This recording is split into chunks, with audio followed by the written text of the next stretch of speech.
free collective bargaining and freedom itself face a serious and direct challenge.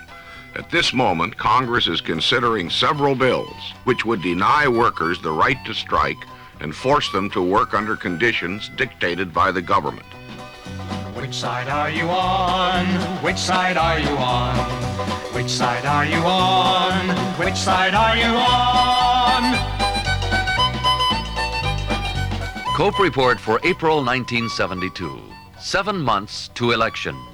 This month on side 1, the right to strike. It's under the gun. And George Wallace, Democrat or demagogue, populist or pitchman. Which side are you on? The Nixon administration has proposed that workers in the transportation industry be denied the right to strike. AFL-CIO Legislative Director Andrew J. B. Miller told COPE report that backers of compulsory arbitration won't stop with their immediate objective, transportation workers. The general target is the right of free men to join together and take economic action to improve the conditions under which they work. Sponsors of these bills don't intend to stop with transportation workers. Some of them propose a study of compulsory arbitration in other industries. Stripped of its public relations title, the Crippling Strikes Prevention Act, the administration proposal is little more than an untested, unproven, and untried form of compulsory arbitration, backed with the government clout of a denial of the right to strike. Once this nation starts down the path of compulsion as a way of life, it will not stop with workers.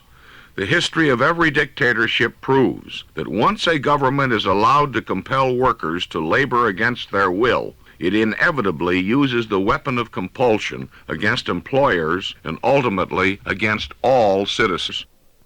Mr. B. Miller, what would this legislation do? Basically, the compulsory arbitration proposal would undercut collective bargaining and substitute for it a system of forced settlement with the fancy name of final offer selection. Strikes would be outlawed. An arbitration panel appointed by the President or the Secretary of Labor would be required to choose between the final offers made by management and the union. Nothing could be changed about the offer that is selected. Either the whole proposal is accepted or it is rejected. The selected offer would, in effect, become the contract between the company and the union. As such, it would have the force of law. By banning strikes, this proposal would destroy the effectiveness of collective bargaining. One party to a dispute or the other will realize that compulsory arbitration will work to its advantage. The built-in incentive, therefore, is not to bargain at all. Thus, a take-it-or-leave-it approach, rather than the collective bargaining, would be rewarded. What is the AFL-CIO position? The AFL-CIO is opposed to any form of compulsory arbitration, which would force an employee to work for the profit of his employer on terms dictated by the government. On the other hand, organized labor wholeheartedly supports the concept of voluntary arbitration, where the parties jointly agree to accept an umpire's decision as final and binding. The difference between the words voluntary and compulsory is the difference between freedom and its denial. While the compulsory arbitration measures currently pending in the Congress are limited to transportation, there is little doubt that these restrictions on workers' rights, if they are enacted, would be extended to other industries. What can workers do to prevent a loss of the right to strike? All union members are threatened by the compulsory arbitration legislation now being considered by the Congress. Union members don't like strikes. No one does. But free workers, if they are to be free, must have the right to strike. Write to your congressmen and senators today. Tell them that under the terms of any of the compulsory arbitration legislation now being considered in Congress, that free collective bargaining will end. For all an employer has to do is say no, and the government will set the terms of your contract and prohibit you from striking. Tell your representatives that freedom is on the line. Tell them that if America is to be free, then the workers must be free. American workers must never surrender their rights as free men. Compulsory arbitration in any form is a denial of the rights of free men. Protect your freedom, write immediately.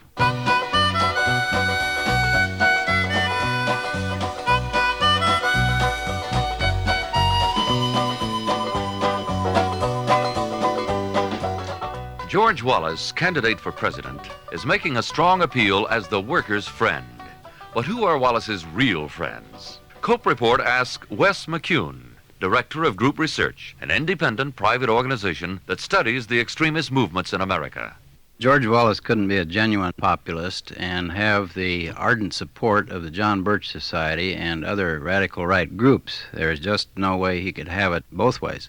The main support for him 4 years ago, and continuing support, is the very reactionary, extremist fringe of the radical right in this country.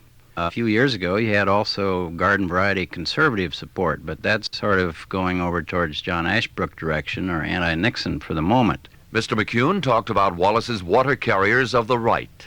In the 50 states where he got on ballot by dint of much hard work, the people who got him on, the ringleaders, were taken from two groups, the John Birch Society and the White Citizens Councils.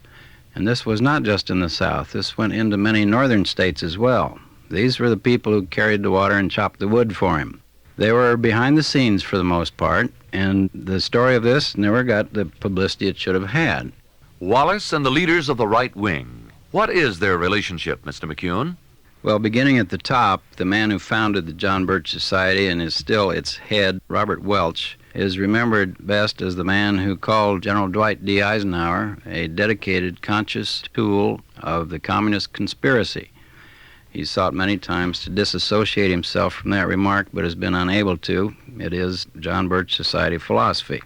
That is the kind of screwball thinking that George Wallace doesn't seem to mind at all. He goes to the Welch dinner, and also to please the crowds at one of their annual 4th of July rallies. He writes a major article for the John Birch magazine and has welcomed Birch support in many states. For example, he went so far one year as to declare a certain date John Birch Day in Alabama. I think that illustrates very close cooperation. Mr. McCune revealed that the link between Wallace and the right wing has lasted a long time. Wallace started associating with the organized right wing long before people in the country in general heard of him. He has gone to a number of meetings of the White Citizens Councils, particularly their national dinners at Jackson, Mississippi, and has been a featured speaker always, extremely popular with the White Citizens Councils.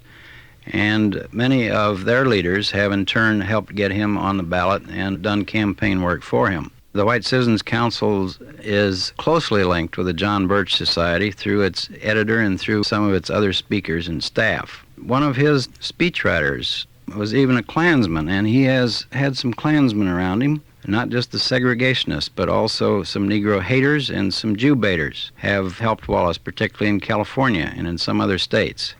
And this was going on for some time before he decided to run for president. If Wallace were a genuine populist, would the right wing touch him? Not with a 10-foot pole, says Mr. McCune. It seems very clear on the record of the organized right wing that Wallace has not presented them any of his so-called populism. They wouldn't touch him with a 10-foot pole if he were a populist or a liberal. They live and organize and feed their own organization on hatred and reaction, and they would not embrace a man of this sort if he were any kind of a liberal. He just can't possibly have it both ways, and I think that the voters are going to discover that his heart really belongs to the right wing and always has. Wallace, his friends, and the labor movement. Mr. McCune. Some of Wallace's good friends and supporters have been very actively anti-labor, such as Southern States Industrial Councils. Another example is H.L. Hunt's Lifelines on the air every day, and many other programs. Dr. George Benson's radio programs constantly pick away at labor and present the theme that inflation's caused by wages, etc. A reminder and a word of caution, Mr. McCune. The impact of the right wing on George Wallace and vice versa, I think, is clearly illustrated by the fact that when he became governor of Alabama, there was a right-to-work law on the statutes there, and that since then, through administrations of his friends and his own wife and himself again, there has been no serious attempt to remove that law, that anti-union law, from the books of Alabama. Anyone listening to Wallace's campaign ought to remember a hard fact like that and examine all of these right-wing groups who are working with him before he listens to any glib campaign talk about being a friend of the working man. Cope Report asked Mr. McCune if he thought the right-to-work drive nationally was on its deathbed. No. In Congress, there are a number of leaders who are trying to pass right-to-work laws, as you know, and organizations working in the state legislatures as well. It's far from dead. The National Right to Work Committee has never been dead. It is more active on the Hill now in Congress. Then there is a spin-off group of the Right to Work Committee. What about the Right to Work Legal Defense Foundation, Mr. McCune? A legal defense foundation has two advantages. One, it uses computerized fund appeals through direct mail. And two, it has obtained tax exemption from the Internal Revenue Service so that people who contribute can deduct it from their income tax. This move of theirs is buttressed by a number of other conservative groups and right-wing groups. For example, Liberty Lobby, which is somewhat to the right of the John Birch Society on many scores, has started raising money for congressional candidates of the extreme conservative stripe. And the campaign is being run by a man named David Malthrop, who has crisscrossed this country many times in years past, arguing for right-to-work laws. And they have another person over there named Leif Hooser at the Liberty Lobby, who used to be in charge of organizing for the National Right to Work Committee. So that, plus the general buttressing of all the conservative groups who don't like organized labor, adds up to a pretty rough time, in my opinion, for quite a while to come. To sum up, George Wallace is a pitchman, not a populist, a demagogue, not a Democrat, and his record is clear. George Wallace is no friend of workers or their unions. Which side are you on? Which side are you on? Cope Report continues on side 2 of this cassette with up-to-the-minute information on the decision of labor to walk off the pay board. Which side are you on? Which side are you on? Which side are you on? Which side are you on?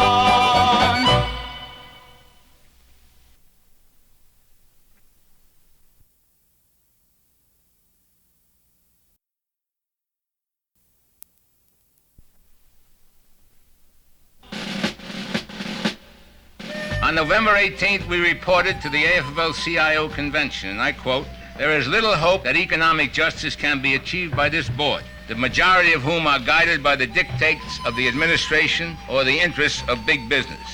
We have reviewed the events of the past 4 months. We have carefully examined the record. It is our duty now to report to the membership of the trade union movement and the American public that we have no hope for fairness, equity, or justice in the pay board."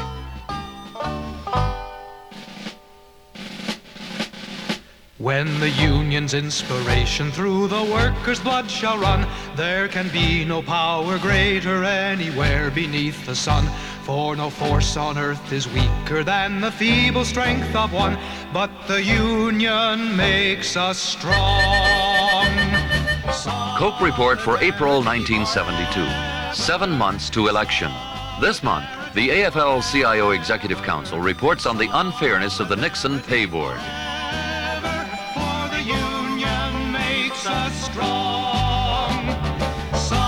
At a crowded Washington press conference, President Meany explained the fallacy of the Nixon administration's economic policies. 7 months of the administration's so-called new economic policy, including 4 months of Phase 2 controls, have demonstrated that it is nothing more than a device to make the average worker and consumer both the victim and the goat, while the banks and big business pile up increasing profit. In the guise of an anti-inflation policy, the American people are being gouged at the supermarket and squeezed in the paycheck. The heaviest burden of this lopsided program is placed on the backs of those at the bottom of the economic ladder who are least able to protect themselves. Meanwhile, millions of American workers remain unemployed, their wages frozen at zero with no prospect of relief. While wages are held down, prices are soaring. The continuing rapid rise of prices, such as February's 8.4 yearly rate of increase in wholesale prices, reveals the emptiness of the price control program. Retail prices have gone through the roof and are continuing up, eroding the buying power of American families. While the administration permits this rising tide of price increases, its pay board persists in holding down workers' wages. Yet profits are free to rise without even the pretense of controls. Instead of a tax on excess profits in a period of wage controls, the administration has provided business with additional billions of dollars of tax bonanzas, reducing federal revenues and further inflating the deficit at the expense of the nation's most pressing needs. The job of the Price Commission is to make sure business gets its profits, but the job of the pay board is to get workers. The pay board is an integral part of the administration's effort to place the burden of its failures on the backs of workers while providing favors and financial gains to those who already have too much. The board is not tripartite. It is not independent and autonomous. The pay board represents government control. It represents political and business interests. The business and so-called public members of the pay board represent the Nixon administration, making the pay board government-controlled. If the wage stabilization program is to be government-controlled, let it be so openly and clearly.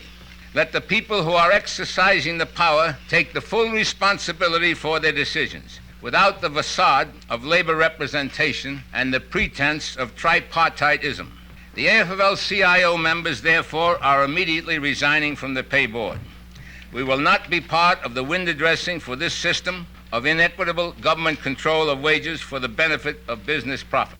Mr. Meany summarized the Executive Council's position. It is now very clear that the administration's new economic policy is nothing more nor less than a means of shifting to the average working man and his family the burden and blame for the dismal failure of its former economic policy.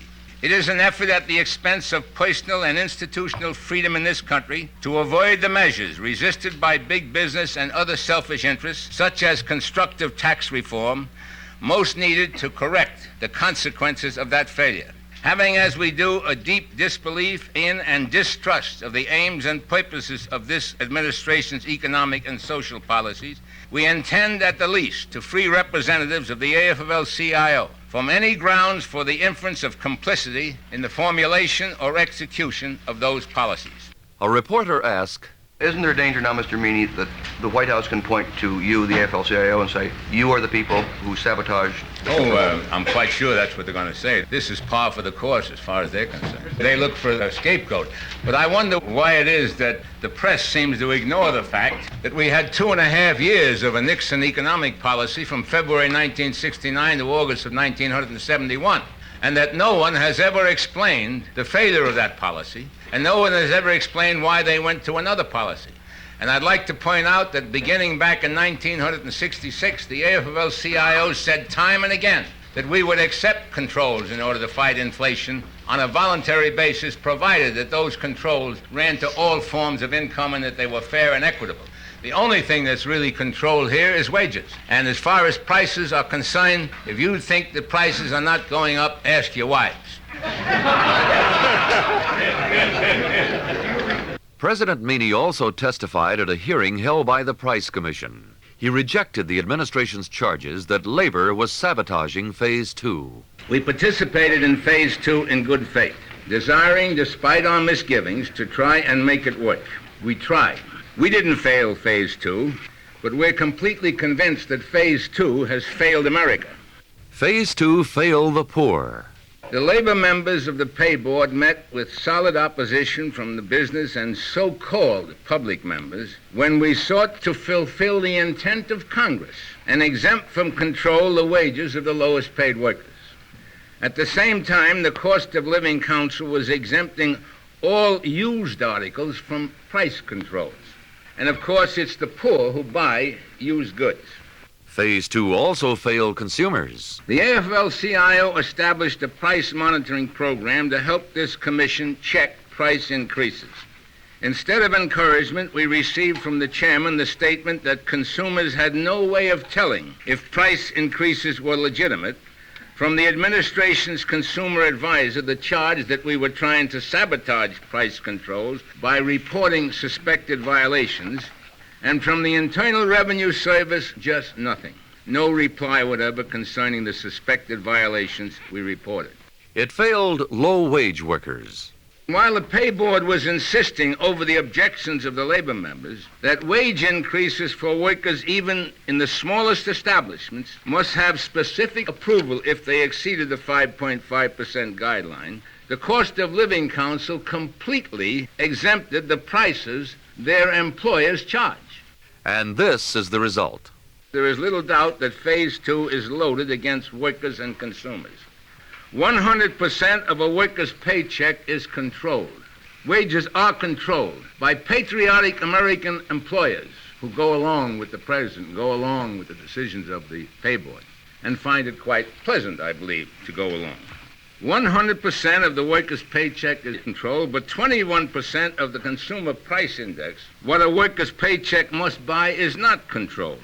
One thing is perfectly clear about the Nixon administration's economic policies. Cows have preference over workers and consumers. Boys, I don't mind telling you, if Dick Nixon is a-setting around the White House a-depending on me to re-elect him president next November, he might as well drop out of that race today. He's done hurt my feelings. You see, last summer, when I was working on a construction job, I was drawing $2 an hour. Still am. Down at the supermarket, I noticed a certain cut of prime beef was a-selling. Same amount, $2 a pound. Well, here comes Dick Nixon with his price and wage controls and run that deep freeze zone to us.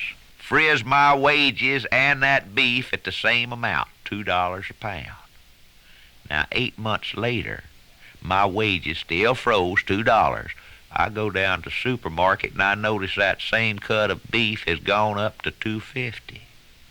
Tell you, far as I'm concerned, that proves something I've knowed all along.